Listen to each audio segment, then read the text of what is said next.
Sebuah negeri yang begitu luas, terbentang dari Sabang sampai Merauke, dengan laut yang biru berkilau dan gunung yang menjulang megah. Di negeri ini, tidak ada persaingan partai politik, tidak ada janji kampanye yang hanya manis di awal. Yang ada hanyalah seorang raja, seorang pemimpin yang duduk di singgasana bukan karena perebutan kekuasaan, tetapi karena amanah dari rakyat dan leluhur. Dan yang terpenting, ia mencintai rakyatnya, bahkan lebih dari dirinya sendiri. Di mata rakyat, ia bukan hanya penguasa tapi ayah, pelindung, dan sahabat. Sistem pemerintahan yang penuh kehangatan. Di kerajaan ini, keputusan tidak lahir dari ruang rapat tertutup yang penuh intrik, melainkan dari balerong rakyat tempat sang raja duduk di kursi kayu sederhana, mendengar langsung keluh kesah warganya. Tidak ada birokrasi yang berbelit, tidak ada dokumen yang menumpuk tanpa solusi. Setiap keluhan rakyat adalah perintah langsung untuk diselesaikan.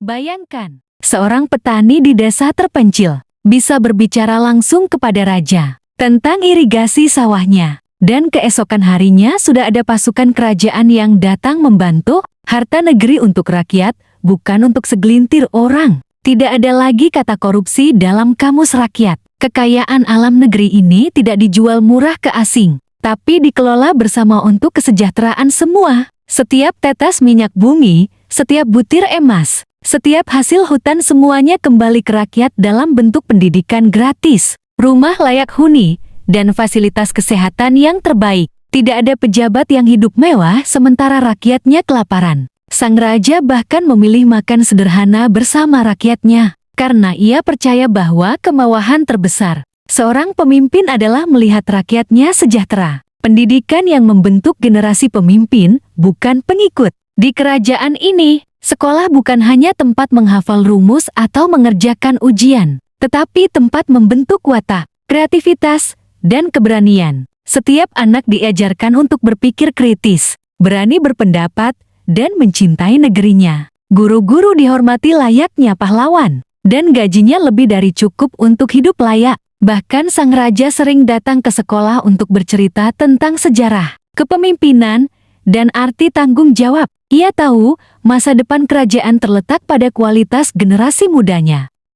Keadilan yang benar-benar tegak. Di negeri ini, hukum tidak tunduk pada kekuasaan. Bahkan jika keluarga kerajaan melanggar hukum, mereka akan diadili dengan adil. Tidak ada kekebalan, tidak ada tebang pilih. Keadilan ibarat pedang yang tajam ke segala arah, melindungi yang lemah dan menghukum yang salah. Rakyat hidup tanpa rasa takut ditipu atau ditindas, karena mereka tahu raja mereka berdiri di garis depan melawan ketidakadilan. Negeri yang damai dan bersatu, tidak ada politik pecah belah, tidak ada berita palsu yang memprovokasi. Semua suku, agama, dan budaya dihormati dan dirangkul. Setiap perbedaan dilihat sebagai kekayaan, bukan ancaman. Setiap tahun, kerajaan mengadakan pesta rakyat besar-besaran, di mana semua orang dari ujung barat hingga timur berkumpul, makan bersama, menari, dan tertawa. Mungkin semua ini terdengar seperti mimpi.